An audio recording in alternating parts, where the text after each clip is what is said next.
Hey guys, welcome back to my channel. I'm Eric and I like to read, and today I'm going to be going over my worst books that I read in 2022.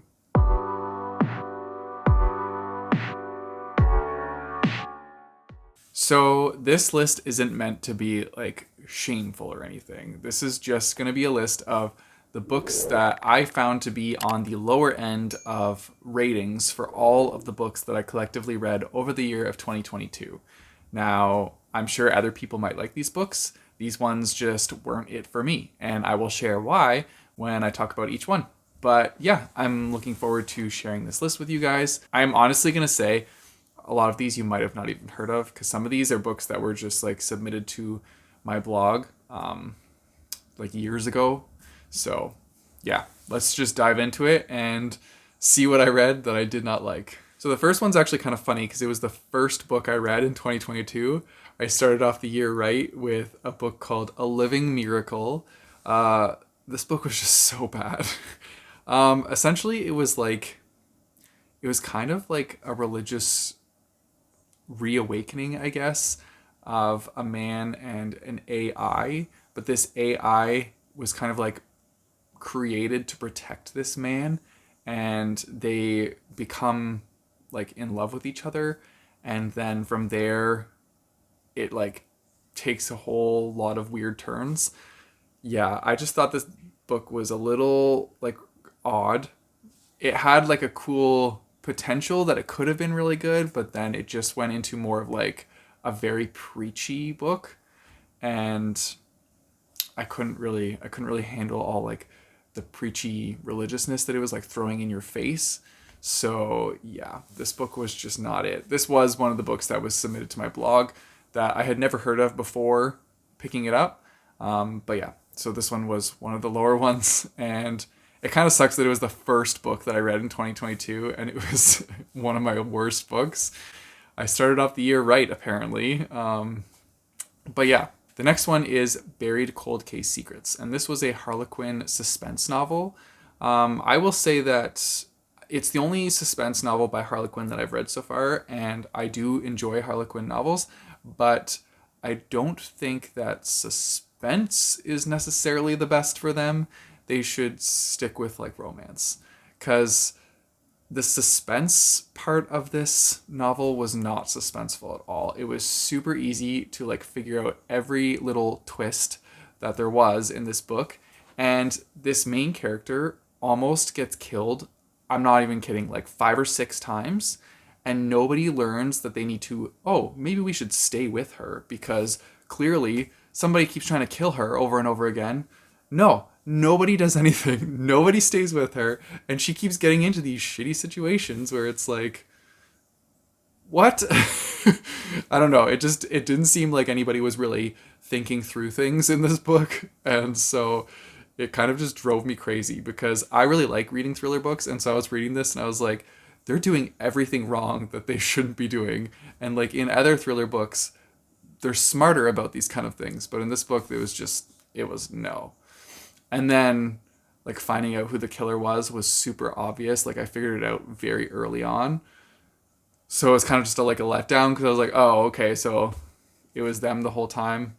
All right, that's what I thought from the very beginning. So yeah, wasn't the best book, but I gave it a shot. The next book, and the only one that I still have physically here with me, is Master of One. So this book was just bad. It was essentially like a Fae heist story, and there was a lot of build up for it. I was kind of excited to read this one. I thought there was going to be a lot of like cool things going along in this heist. The heist actually is like the first 70 or so pages, and those pages were actually good. I was actually into the book because at the beginning it's them trying to pull off this heist. They're going into like this mysterious temple, and really cool things are happening. It was kind of like Indiana Jones style. But then the following like 450 to 500 pages after that were just a waste of time. It's just all these characters going on this journey, and they're not really doing anything. Like normally when they go on journeys, they go to different locations, they meet new people, things happen. But this was literally just like a book of traveling from place to place where nothing happened. I was so bored. I thought that there was going to be like some more tension between the characters, I guess, but there was not really any of that. And it also was marketed as having like gay fae, so I was like, ooh, cool, some gay fae vibes, and I was looking forward to that. And there wasn't really anything like that. It like there was, but it was very minimal.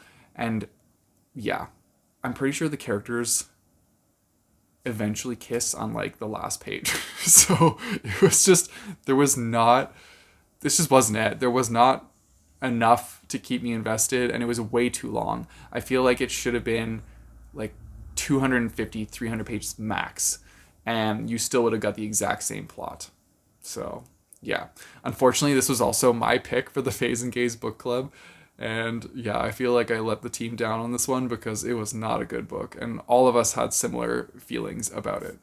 Okay, the next one I read was called Bulky, and so I mean, just from like the cover of this book, yeah, I should have known that this was gonna be bad.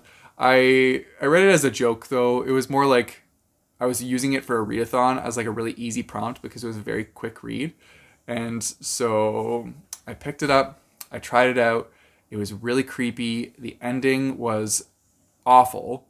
Like the probably one of the worst like endings I've ever read in a book. I was just like, what? How does this make sense? How are all of these characters just like in agreement on certain things? Like it was just weird. It also had very like pedo vibes because the main character is like thirsting after his son's friend who is just turned 18, and he's like in his 40s, and he like when he talks to her, he talks about like how he was kind of like thirsting after her as she was growing up, and I was like, this is gross. So yeah, no, it was not a good book. I would not recommend this one to anybody. But yeah, this was like, I think this was the 1 star on my list. The rest of them are 2 stars. This one was a 1 star. Like that's how bad it was. But it helped me fulfill a prompt on my readathon TBR, so I got through that pretty quick. But yeah, I would be interested to read other like erotic books that are not creepy like this, cause yeah, like I think they would be fun. But this one just did not have the right vibes. It was bad. Then I read the Time Machine graphic novel, which I no longer have. I gave it to the used bookstore. But this one is on this list because I've read The Time Machine. I've seen the Time Machine movie. Both of those were phenomenal. I loved them. And then I read the graphic novel thinking, oh, I liked the other two. I'm obviously going to like this one. And I just didn't. I didn't really like the art style. I found that it was just very boring. Like there wasn't a lot in the graphic novel that kept me interested at all. And I feel like it didn't even fully like capture what was in the book or in the movie. Like I feel like they kind of skipped parts in the graphic novel. So it just didn't fulfill my expectations of it, and that's why it was so low on my list. Then we have Looker, and so this is a thriller about a woman who becomes obsessed with her neighbor across the street who is an actress. And so the entire time you're reading this book, you're like inside the head of the woman who has the obsession with her neighbor. And so you're like seeing her talk about all these people, and she's like a really unlikable character, and there's no redeeming qualities about her. And then the book kind of just like ends, and you're like, that's it? That's all we get? Like I thought there was going to be something, or like I don't know. There wasn't really like a lot of build up at the end finale part, and then something kind of big just happens, but there was no build up for it. So it's just like, okay, all right, this is weird. And then there's no resolution for this like unlikable character. They just stay like a crappy person. And I was just like, okay, I don't know what the point of this was.